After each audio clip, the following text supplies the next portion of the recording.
Olá, pessoas! Vocês estão ouvindo do The Math? Eu sou Marcel Giraldini, founder e Chief Growth da Math Group, e a gente vai ter um papo bem diferente, porque hoje as camadas regulatórias, ambientais e até o modelo de negócio é muito diferente do que a gente já trouxe aqui no The Math, né, Fabi? É isso aí, Marcel, e para isso a gente está aqui com o Júlio César Gomes, diretor de TI da Iguá Saneamento. Júlio, um prazer te receber aqui. Prazer é todo meu, né? Boa tarde a todos. Vai ser assim, uma experiência muito bacana poder compartilhar um pouco desse segmento. Eu acho que é um segmento que talvez ele não tenha tanto glamour, mas eu entendo que em termos de propósito para a nossa população como um todo, né, é um lugar muito prazeroso e você vê uma transformação tecnológica acontecendo e na ponta a transformação para a população, né? Então vai ser, acho que é muito legal poder compartilhar um pouquinho do que aconteceu na Iguá e contar, obviamente, um pouquinho do segmento, né? Eu sempre comparo a telecom e comparo a energia. A gente está uns 20 anos atrás, mas também é uma oportunidade imensa e um caminho gigante até 2033, aí, que é uma das metas de universalização do marco regulatório. Júlio, eu queria até te pedir, assim, porque a parte de saneamento, todo mundo precisa, usa. Conta um pouco da Iguá Saneamento e um pouco do que é isso. Assim, que para nós é um papo bastante diferente e certamente para quem nos ouve também. Vamos lá, né? Vamos começar pelo marco, né? Acho que o marco é um divisor de águas, né? Quando é aberto a possibilidade de se fazer investimento, né, privado dentro de um segmento que tem uma obsolescência e um gap de, sei lá, 20 anos, é um divisor de águas, né? Então, assim, você muda exatamente o jogo porque a velocidade de uma empresa privada de fazer investimento é muito maior, né? E aí, eu diria que, em termos de investimento, é um dos grandes filés do país para investimento estrangeiro, né? Então, eu acho que começa tudo pelo marco. E quando você olha o marco e você percebe a oportunidade, você começa a atrair investidores externos. No nosso caso, a gente tem investidores canadenses, né? E eu falo sempre, putz, não podia ser um melhor investidor, né? A gente tem, por exemplo, o Canadian Pension Plan, a Amico, que são dois fundos de pensão. Então, o fundo de pensão, ele pensa em longo prazo. O saneamento, ele pensa em longo prazo também. Por quê? Que normalmente são de 30 a 35 anos de concessão. Então, pensando, fundo de pensão é nosso FGTS comparado. Então, o FGTS é uma coisa que você tem uma certa distância até você exercer, e o fundo de pensão tem uma relação muito grande com isso. Então, acho que o início é muito bacana, porque essa junção de investimento versus a necessidade, num país onde se tem um volume de perdas que depende do estado ou depende da cidade, o município, que beira 60%, 70% e depende uma média 40%, 45% da água que você trata na origem, ela não chega ao seu destino por uma série de fatores, né? Pode ser um vazamento, pode ser talvez uma fraude, né? Pode ser um problema na própria rede como um todo.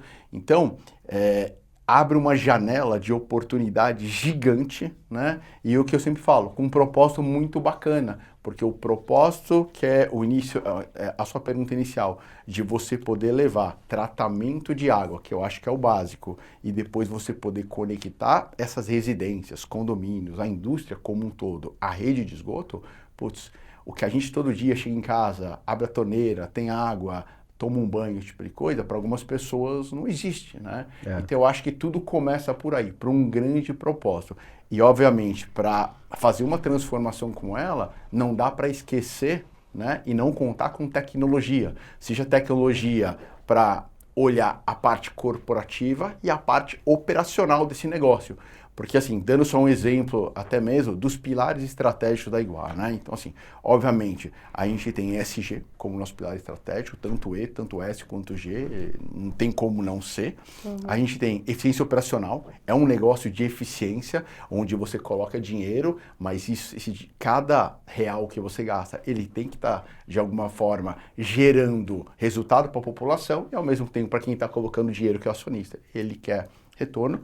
É um ambiente regulatório bem diferente, né? Bem diferente de todos os segmentos. Então tem um ambiente regulatório, então você tem um contrato, a partir do momento que você obtém uma nova concessão, você tem a gestão de um contrato durante um período de tempo, normalmente 35 anos, e você tem, né, indicadores de performance do seu contrato que você precisa atender. Você precisa atender.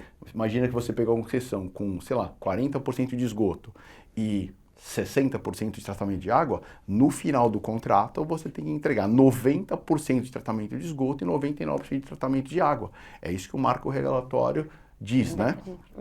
E aí, obviamente, indo para a última agenda, que é um pilar estratégico, é uma agenda de novos negócios, né? Na medida que os estados vão colocando as concessões, né, na B3 para serem licitadas, você fazer um due diligence para você avaliar a qualidade desses ativos para você entrar e fazer, puta, ó, esse ativo é um ativo que de repente vale a pena a gente entrar, porque além de eu ter oportunidade de transformar esse ativo, eu tenho uma oportunidade muito boa para o meu acionista que está colocando dinheiro aqui.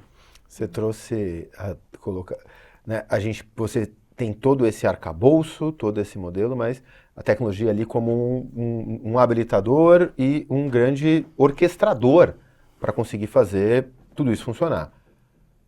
E aí eu fiquei pensando, quando você trouxe a história há 20 anos, eu falei, mas é realmente um setor, o jeito, né, o tratar água, levar, é uma coisa antiga. Do ponto de vista, não dá para falar que é analógico, até antes do analógico. Porque eu estava lendo, estou, porque são 5 livros, o História de Roma, do Tito Livio. Muito bom, por sinal. E ele traz a importância que tinha a capacidade de saneamento que os romanos levavam para o lugar, e o pessoal, vamos deixar os caras aí, né, dominar, porque, pô, a gente tem água. E tinha que ir lá pegar água, trazer nas costas, né? E de repente mudava a vida das pessoas. Eles usavam isso quase que como o soft power, né? Para manter o império e tudo mais. Então, o modelo de saneamento básico manteve Roma. Então, estamos falando de coisas de milhões de anos. Milhares de anos. Então, esse business ele é antes até do analógico, mas aí você trouxe que precisa de tecnologia. Estamos falando de conseguir trazer as capacidades digitais para levar para um outro nível de capacidade, não só de análise dos assets, mas de eficiência operacional.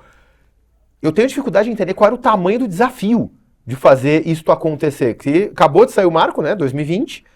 Qual foi o tamanho do desafio que vocês encontram para fazer a movimentação? Não só da tecnologia, mas das pessoas que têm que passar agora agora a gente vai digitalizar um processo, um jeito, uma análise. Como é que foi isso? Vou te dar um exemplo mais recente, porque a nossa nova concessão em Sergipe, a gente está passando exatamente nesses primeiros 3 meses por esse desafio, né?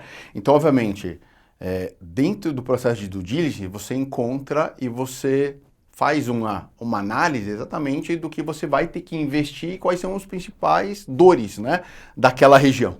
Então, na verdade, assim, obviamente, não existe nenhuma operação, né, que consiga ser eficiente se você não tiver no mundo de saneamento e utilities como um todo, né, sensorização, né?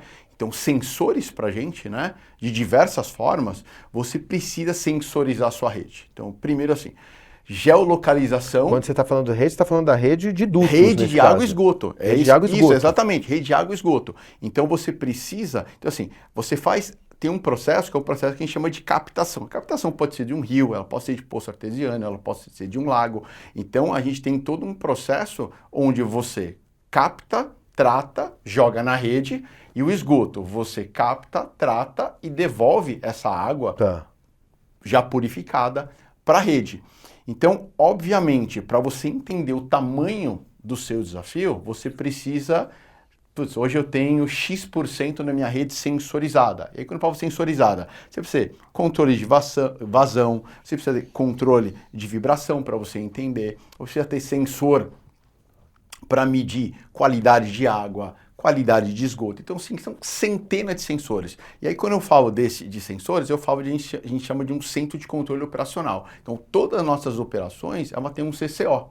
E esse CCO, ele é responsável exatamente a entender exatamente de forma remota, com tecnologia embarcada. Essa é uma área que não está sob minha gestão, né? É a área de operações.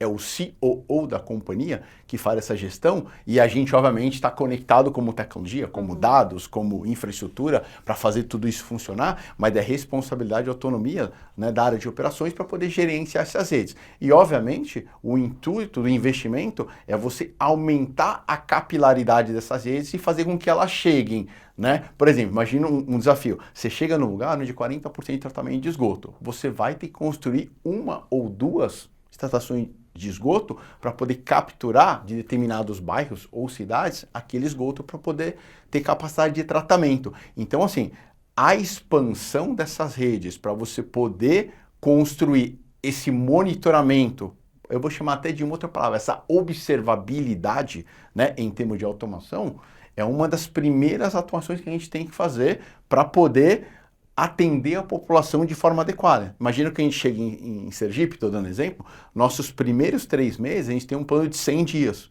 que é de 2 que a gente já conhecia. E obviamente vão aparecendo outras surpresas no caminho que a gente tem que ter. A gente tem que ter gestão e governança durante essa primeira onda de implementação de qualquer localidade. E obviamente os ativos eles podem estar um pouco melhor, um pouco pior, que você falou. Às vezes são redes de 20, 30, 40, 50 anos, né?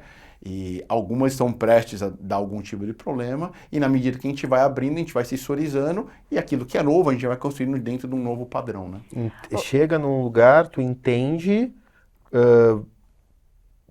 o estado, a situação, como é que eu faço para levar ao nível mínimo para vocês, e o próximo passo é como é que eu consigo capturar as informações para me garantir controle, vamos dizer assim. Eu quero entender o que está acontecendo, então... aí tá falando de IoT mesmo. Como eu ponho os sensores que eu vou conectar na rede porque eu preciso garantir o controle do que está acontecendo aqui. Em tempo real, você tá com uma pressão maior na rede, você vai lá e diminui a pressão. Eu estou vendo muita vazão aqui, né? Eu tenho uma elevatória e eu tenho uma determinada bomba. Tudo isso é controlado de forma remota, né? Existem, obviamente... uma herança que ainda você precisa de um técnico ir lá e colocar a mão em algum lugar. Abrir lá. Mas o objetivo é você sensorizar o máximo que você puder para você ter o maior controle remoto e, obviamente, diminuir seu custo operacional. Eu volto a um pilar estratégico. Eficiência operacional é chave para poder rodar esse negócio.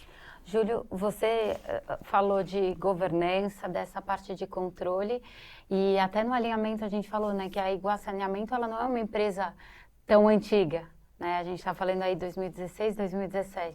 Perfeito.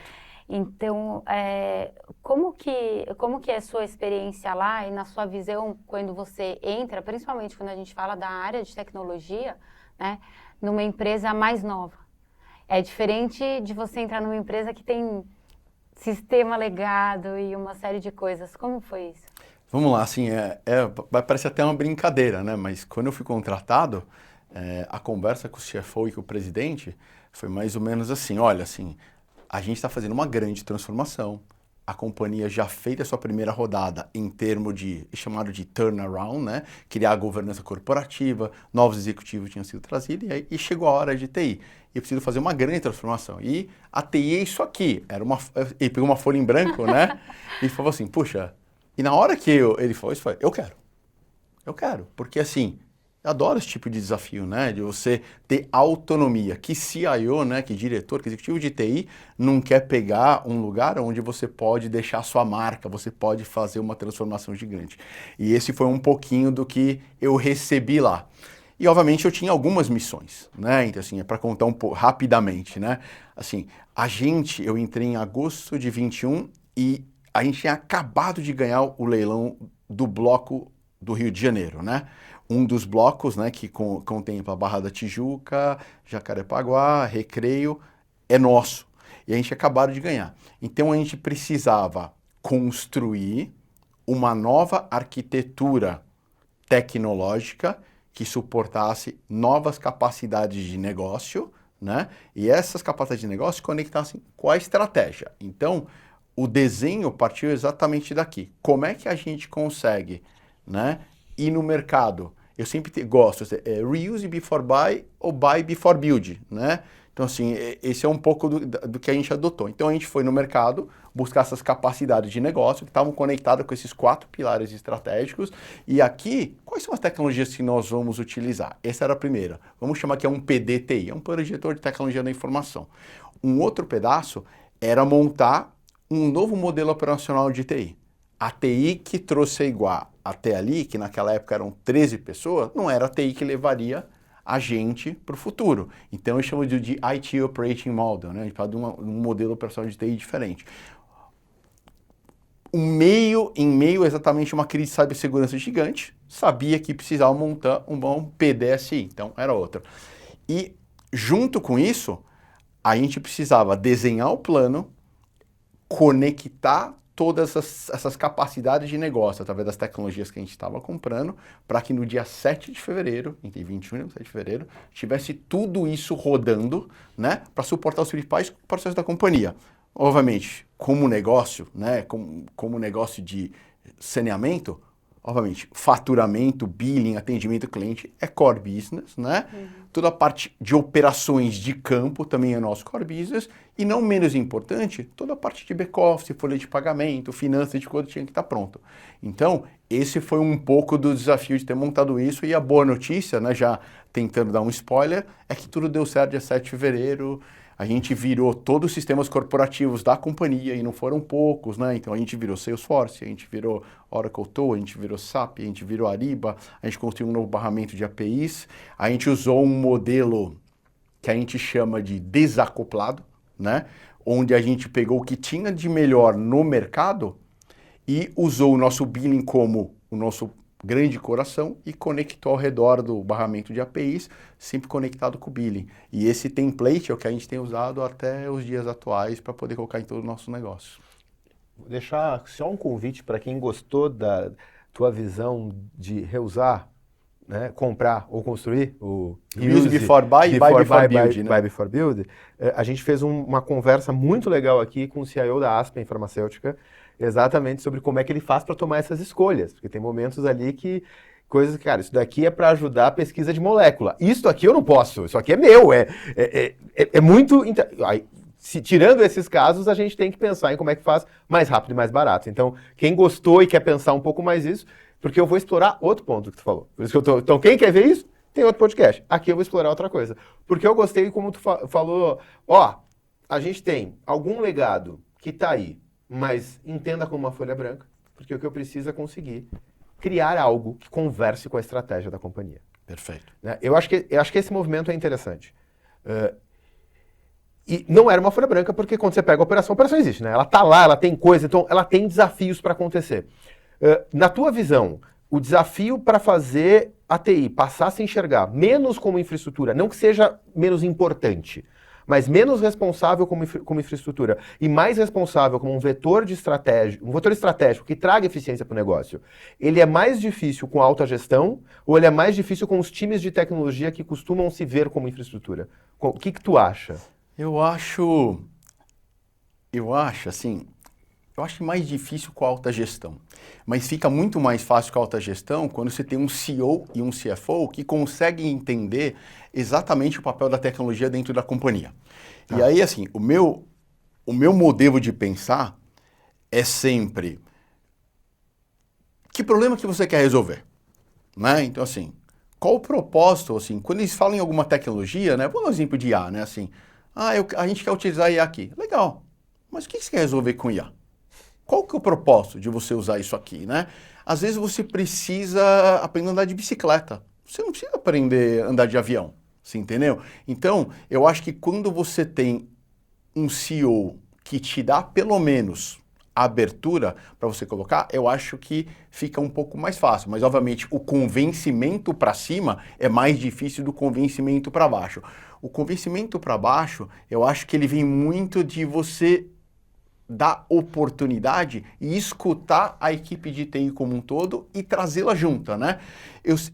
A minha equipe, desde os 13, né, e hoje nós somos 74 pessoas, eu tive o total apoio porque eles viram que a transformação que a companhia precisava fazer era alguma coisa com um propósito muito legal. E quando eles conseguiram enxergar a nossa primeira conquista, que foi a virada do Rio de Janeiro, Eles falaram, uau, né? Porque no final do dia, o que a gente criou com esse Lego entre um barramento e desde o início, a arquitetura foi sempre baseada, né, em ter uma arquitetura robusta, desacoplada e dados. Então, a nossa missão e a nossa visão, ela expressa exatamente esse momento. Usar uma arquitetura corporativa como o nosso grande cerne, nosso grande fundação, e dados lá na frente, porque a gente sabe que pelo volume de sensores, pelo volume de informação que transita todos os dias nossos leitores, nas nossas ordens de serviço e nas nossas operações, a gente seria uma empresa data-driven, tomar decisão com base, né? E, obviamente, o uso de IA e a generativa são coisas que a gente pode falar um pouquinho mais para frente.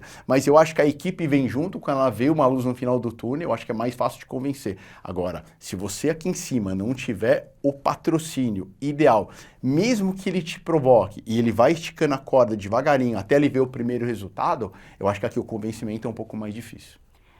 Júlio, tem alguns desafios que eu imagino que sejam grandes, assim, porque, por exemplo, você deu exemplo ali Rio de Janeiro e você falou agora, mais recentemente, Sergipe também. E como que é esse desafio de coletar esses dados, de conseguir estruturar, quando a gente está falando, a gente brinca aqui no podcast, né? A gente fala, o Brasil é muito grande, porque você tem, assim, você falar do Rio de Janeiro, falar de Sergipe, falar do Rio Grande do Sul, parecem três mundos, né? E muitas vezes vocês podem encontrar, como você tinha mencionado, maturidade diferente de acordo com a cidade e tudo mais. Então eu queria que você contasse um pouco de como é liderar essa captura e essa organização dos dados.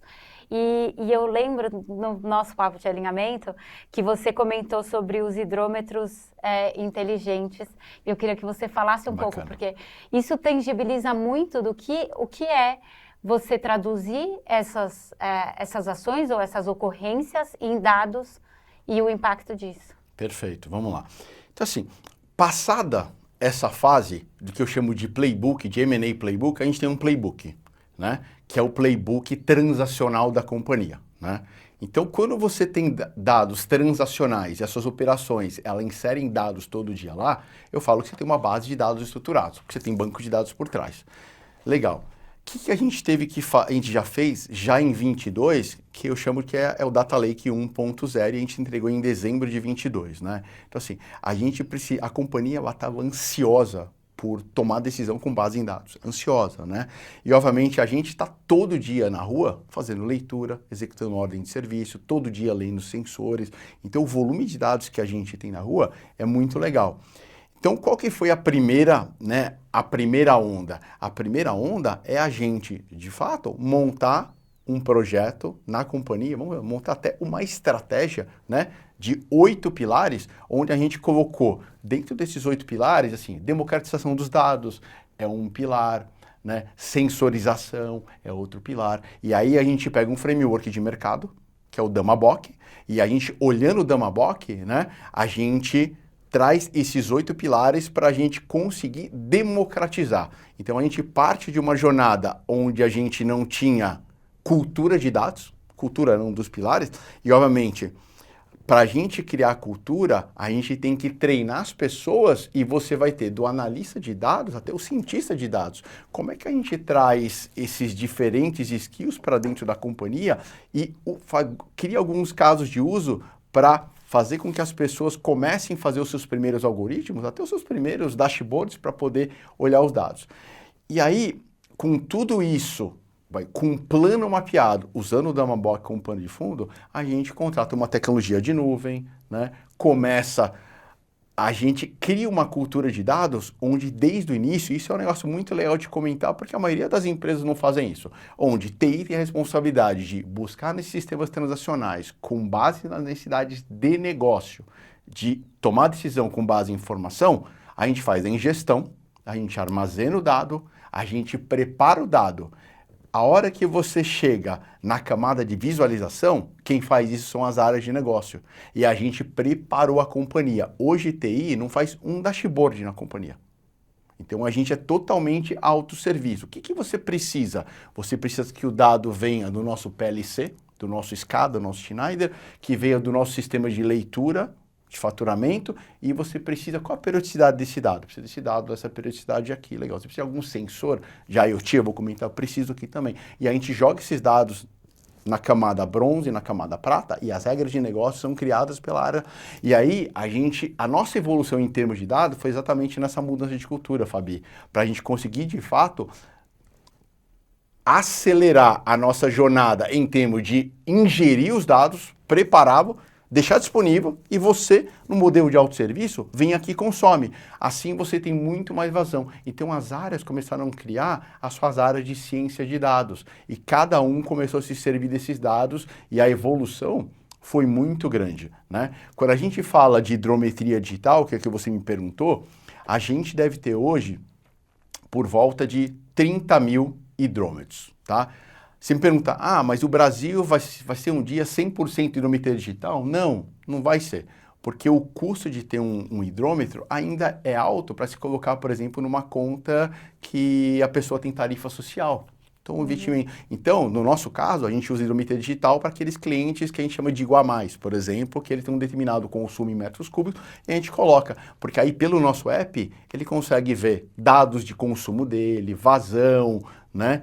A gente chegou no final de um processo que é muito legal. Ele só não está escalado por uma decisão do negócio. E, obviamente, o Brasil, pela essa abrangência nacional, você tem uma série de desafios em termos de tecnologia de conectividade, né? Então, a gente usa redes LoRa, que é uma tecnologia, uma rede Sigfox, que é uma outra tecnologia, e agora, na medida que o 5G evolui, outros tipos de rede, né, como NB-IoT, ele vai se liberando e as tecnologias de IoT elas vão se conectando nessas redes e a gente começa a ter uma capilaridade e uma abrangência maior. Mas os nossos hidrômetros, a gente lê o hidrômetro, a gente consegue fazer o corte, a gente consegue fazer religação remotamente. Né? Hoje, isso não está escalado, isso já foi testado em campo, não está escalado, mas é um negócio que é um diferencial para a gente em termos de tecnologia. Você trouxe aqui já liberando dado, então tá no teu lake, tá? Imagino que tudo em nuvem. Tudo em né? nuvem. A gente é uma empresa 100% nuvem. Para você ter uma ideia, só para complementar, tá, Marcel? A gente é 100% nuvem, a gente não tem legado, nós não temos legados, a gente herda os dados das concessões, joga para dentro desse playbook sistêmico, a gente converte os dados e sobe dentro dos nossos sistemas e a gente não tem legado, a gente não tem absolutamente nada fisicamente em nenhum lugar. Tem um Prime escondido em algum lugar ali, plugado na rede. Não. Me fala uma coisa, para quem está ouvindo a gente, porque é um cenário atípico, então a gente traz muito mais gente aqui de mercado financeiro, indústria, mas indústria de bens de consumo direto, não então, nem facilities, nem... A primeira vez que a gente trouxe indústria primária foi algumas semanas atrás, né, Fabi? E eu acho legal. Mas é um desafio diferente. Mas me parece, quando você fala, a tua missão é crítica de ponta a ponta do que tu está trazendo aqui. Obviamente, vai ter lá o dado do faturamento, que parece até menos crítico quanto a interrupção de fornecimento, mas em 99% dos lugares, essa seria a missão crítica. Então, você tem uma missão ainda mais crítica. O que você tem que pode trazer de aprendizado ou de armadilha para quem está levando missão crítica para a nuvem, que ele deveria estar... presta atenção nisso aqui. Eu acho que a nuvem não é solução para tudo. Tá. Né? Primeiro lugar. No nosso caso, a gente usa duas nuvens públicas, né? E a gente usa uma nuvem para infraestrutura e uma nuvem para dados e aplicação. Né? Por que a gente fez essas escolhas? Por uma questão de redundância, não está tudo numa nuvem, custo, que para a gente compensou muito. Então, por exemplo, você pega a minha operação de PLC, está toda na nuvem. E a gente só tem uma redundância local para que, caso dê uma crise numa Microsoft, numa AWS, a gente tem uma redundância.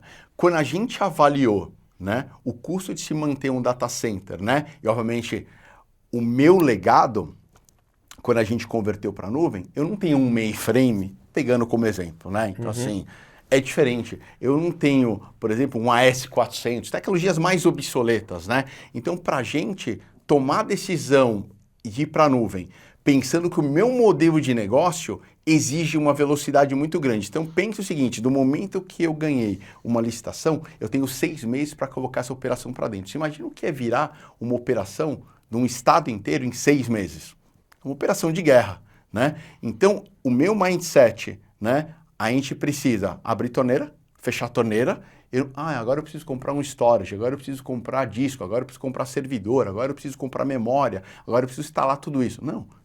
Em alguns minutos, né? A beleza da nuvem, você vai lá, aqui, aumenta e vira. Você tem uma ideia, Sergipe foi virado em 5 meses. Nós conseguimos virar 5 meses, graças a Deus, uma semana de fazendo partida assistida, voltamos todo mundo para São Paulo e está tudo funcionando. E, obviamente, tem seus ajustes aqui, como qualquer operação, né?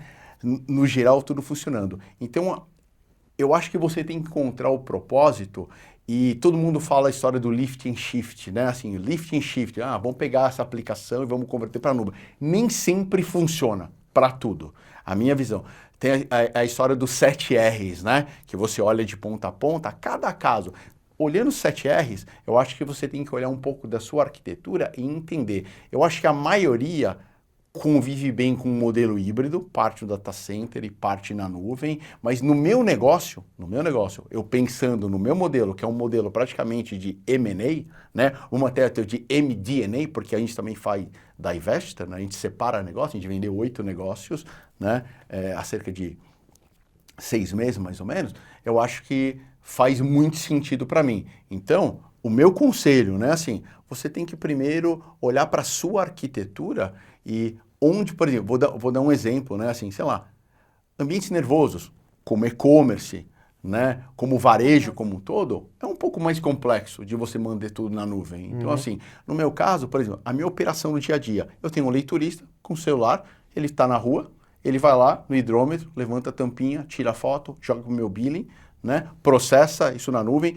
Quando é um IoT, o sensor manda para essa mesma nuvem, meu billing vai lá, captura, aí eu rodo os processos de back-office de faturamento, rodo o processo de cobrança, rodo o processo de arrecadação. É muito crítico, mas de demanda previsível, né? Acho Sim. que essa é uma característica importante da tua operação.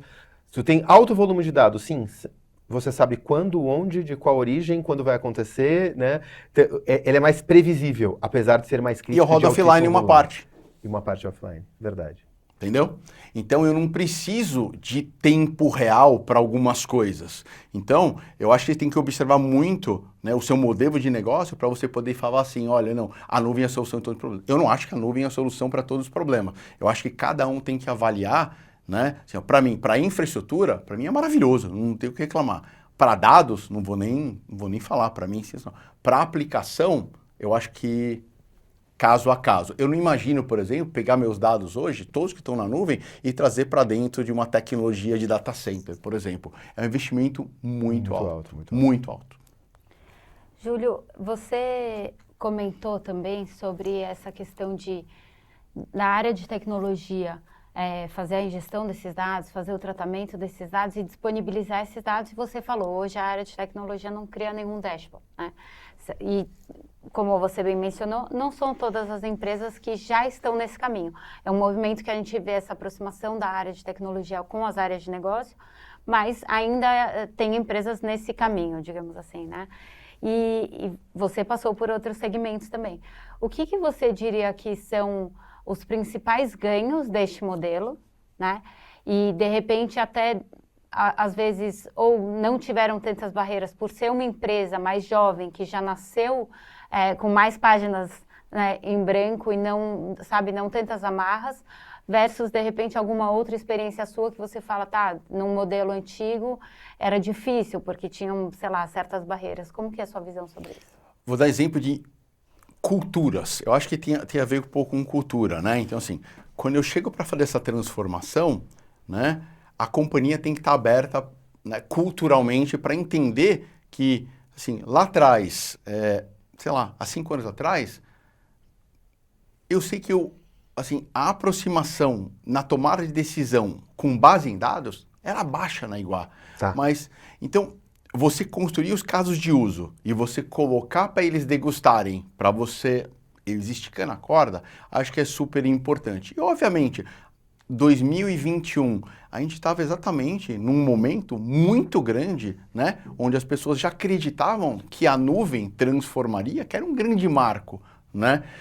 Dando um exemplo de outras passagens, né? Obviamente, quando você chega com essas páginas em branco, fica muito mais fácil você construir. Mas eu acho que cabe aqui ao executivo de dados, ou principal executivo de TI, você trazer essa provocação. Acho que isso aí é super importante. Por exemplo, a minha experiência usando outras tecnologias, como o Finaro, vou chamar de Finaro, que a gente usa ainda, mas um Data Warehouse, né? Assim, quando você tem um projeto como esse e você tem TI sendo o principal protagonista para gerar esses cubos, né, que era com base em cubos, o modelo de dados, né, assim, eu tenho exemplo de projeto que a gente demorou 1 ano para gerar os cubos e demorou 2 anos para as pessoas usarem. As pessoas não usavam. Você treinava, se perdia, você treinava, se perdia, você treinava, se perdia. As tecnologias, como um todo, elas vêm se popularizando e eu acho que o grande diferencial é isso, é um modelo de autosserviço, né? O que a gente está vendo com a IA, né? Assim, eu tenho 2 filhos, eles usam o ChatGPT para tudo. Não estou dizendo que está certo ou está errado, mas é um modelo de consumo muito forte. E as tecnologias como a Microsoft, como o Google, como a AWS, elas vêm trazendo esse modelo de consumo de autosserviço. Então, eu acho que você não utilizar esse modelo para potencializar e falar, olha, o modelo de uso de dados que nos trouxe até aqui, usando, por exemplo, um SAP BW, né? Eu lembro que tinha MicroStrategy, tinha Cognos, esses modelos já são obsoletos, né? E você fechar seus olhos para esse tipo de, né, de oportunidade que você tem, eu acho que para mim não faz absolutamente nenhum sentido, você entendeu? Além de eles serem, Fabi, muito mais demorados. Você construir um Data Lake V1 em 6, 7 meses é absurdamente rápido para você montar um caso de uso e a companhia. A gente no final desse ano, isso é um negócio muito legal que eu acabei de lembrar, a companhia tem um modelo de algoritmo de fraude, né? Então, obviamente, a fraude é um negócio para a gente muito importante. A gente precisa entender o comportamento de consumo de cada um dos nossos clientes. E a gente precisa, na medida que esse comportamento muda, por exemplo, dar um exemplo, um consumo zero, né? Ah, um consumo zero numa casa? Não, mas na rua inteira. Opa, estranho. Não mudou todo mundo da rua, né? Esquisitos, né? Se ela que alugou a casa, vendeu, todo mundo saiu, e a gente tem uma malha fina para poder depois gerar uma ordem de serviço e você ir em campo entender o que está acontecendo, deu ruim aqui, por exemplo, se é uma casa, a casa está alugada, a gente volta, retroalimenta o algoritmo e fala assim, legal, é IA mais machine learning, vamos aprender com essa variável aqui. E a gente fazendo isso, então assim, essa é a beleza dos dados, é você conseguir rapidamente escalar alguma coisa e você fazer com que a área usuária, ela seja autônoma para poder usar a tecnologia, porque se depender da gente, a gente vai precisar de uma equipe 2, 3, 4, 5 vezes maior do que a gente tem hoje. E eu acho que esse tem que ser o conceito, tentar empoderar as pessoas para que elas se auto-utilizem desses dados e tomem suas próprias decisões. E construam, obviamente, seus próprios dashboards. Tu trouxe um pouco de tendência, tinha falado lá atrás, mas daqui a pouco a gente fala de IA. Então, vamos falar de IA. Como é que vocês têm tratado esse tema, assim, no cenário de vocês? O que você consegue hoje visualizar de um caso que dá retorno de você usar? E quando você olha para os próximos... Eu não vou pedir próximos anos, porque em A é impossível. Quando você olha em algum horizonte para frente, quais são os outros cenários que você fala, não, aqui eu ainda acho que tem retorno real para a gente extrair de inteligência artificial? Perfeito. Eu acho que vamos separar a IA também em dois lados, né? Assim, uma IA tradicional com machine learning, né? A mais preditiva e a generativa, né? Complementando a IA tradicional. O algoritmo de fraude é um exemplo que eu acabei de dar, mas, por exemplo, esse aqui é um caso legal, né, da área de operações. A gente consegue hoje, imagina, vou dar um exemplo hipotético, imagina que você tem 100 casas na rua e dessas 100 casas você tem, isso é um bairro, e você tem 10 hidrômetros digitais e você tem 90 hidrômetros analógicos. A gente consegue fazer uma previsão de produção e consumo de água com base em 10 hidrômetros digitais para o restante dos outros 90, com 97% de acuracidade. Isso é um outro caso de uso de IA preditiva com machine learning. Legal. Então, assim, a gente usa IA para isso, é muito legal, e a gente estende isso para nossas operações. Quando a gente fala de IAGEN, eu acho que como todo mundo, eu ainda não achei uma bala de prata, né? Então, nós estamos fazendo MVP. E quando a gente fala de MVP, pela natureza do nosso negócio, a gente não está olhando para a IAGEN para resolver um problema do meu bot, por exemplo, para poder criar um agente. Aí todo mundo agora tem até a história do agente, agora tem os agentes de IA, né? Vamos criar um agente dentro do nosso atendimento do cliente, que é feito pelo Salesforce para poder falar. Até mesmo porque a gente estava testando os agentes da Salesforce e o linguajar dos nossos clientes é diferente, né? O cognitivo não consegue entender, sabe? Se ele está usando uma gíria mais nordestina, por exemplo, ele não vai conseguir entender. Então, o que a gente está focando? O que a gente está fazendo exatamente que já deu certo e que a gente está testando. A gente está olhando para as áreas de back-office, né? Então a gente vê muita oportunidade nas áreas de back-office. Dando um exemplo, você pega o advogado, ele tem uma dor muito grande de analisar contratos, a gente tem um contencioso muito grande. Então a gente está usando uma IA para fazer uma abstração do documento e gerar 3 decisões que ele tem que tomar. Liminar, acórdão e sentença, por exemplo. Ele pega num documento de 100 páginas que ele teria que analisar algumas horas e a gente em alguns minutos consegue trazer e ele consegue seguir com esse caso, que é um caso que gera receita pra gente. Porque se eu tenho um contencioso atrelado, eu não consigo fazer o corte e eu não consigo recuperar a receita. E às vezes pode ter algum dinheiro aí por trás, sendo uma indústria, uma escola, sei lá, um hospital, e a gente... Esse é um caso. A gente tem um outro caso que a gente está pegando uma série de documentos da área financeira e esses documentos, eles têm que ser compilados para uma série de decisões que eles têm que tomar em relação ao negócio e gestão financeira da companhia. Tá. Então, a gente está tentando automatizar todo esse processo. A gente pegou um outro caso que acabou... Esse está meio adormecido lá, mas antes de você entrar num processo licitatório, você tem que digerir centenas de documentos. Mas centenas, assim, centenas. Até você decidir, olha, o meu CAPEX é esse, o meu OPEX é esse, a minha margem EBITDA é essa. Você... É um pouco do que você vai descobrir quando você entra, que a gente estava comentando lá no comecinho. Olha, a minha rede fala que a cobertura de rede era 40, mas veja bem, agora a cobertura de rede é 25. Então, a gente faz uma abstração de tudo isso. Então, a gente estava ajudando a área de novos negócios com um agente de IA, de ele fazer perguntas para os documentos e ele ir compilando exatamente o documento, o business plan dele com base nisso, né? E estava dando certo, né? Então, assim, a gente usa, obviamente, o Copilot para uma série de coisas, né, do dia a dia. Obviamente, para algumas coisas dá certo, para algumas coisas não dá tão certo, mas eu uso muito Copilot para reunião, obviamente tem uma série de pessoas usando para ata, criar documento, esse tipo de coisa. Esses são os casos de uso, assim, que a gente tem feito, né, e a gente não encontrou ainda uma bala de prata, assim, olha, não, isso aqui no nosso segmento é um game changer, vai mudar a forma como que a gente faz negócio, porque eu não consegui ainda achar uma oportunidade, você fala assim, putz, isso aqui vai mudar o rumo do nosso negócio. Ainda não. Não, eu ainda não consigo enxergar. Eu acho que a gente vai gerar uma série de eficiências, principalmente, assim, coisas que a gente está usando agora, testando, outras coisas que vêm à cabeça. Você tem uma série de documentos, políticas, esse tipo de coisa, e os agentes ajudam bastante nisso. Então, você pega, sei lá, você faz o piloto de 70 documentos, política de RH, política de reembolso, política não sei o que lá. Você pega e joga isso para dentro do Teams, dentro de um agente, e você pergunta, qual o valor de reembolso diário, esse tipo de coisa. Então você pega documentos, esse é muito legal, você pega dados não estruturados, que estão num PDF, joga para dentro de um agente, conecta ele com o seu Teams, que é a ferramenta mais utilizada pela companhia, e você faz pergunta para isso. Então, são pequenas, eu acho assim, que são pequenas iniciativas que vão dando resultado, que vão acelerando a cultura de IA generativa na companhia, assim, entendeu? Eu ainda não vejo nada assim, putz, lá na operação, ou dentro do nosso processo de order to cash, que fala assim, não, putz, isso aqui vai fazer uma grande diferença pra gente. Deixa eu chamar um pouquinho quem está ouvindo a gente, Fabi.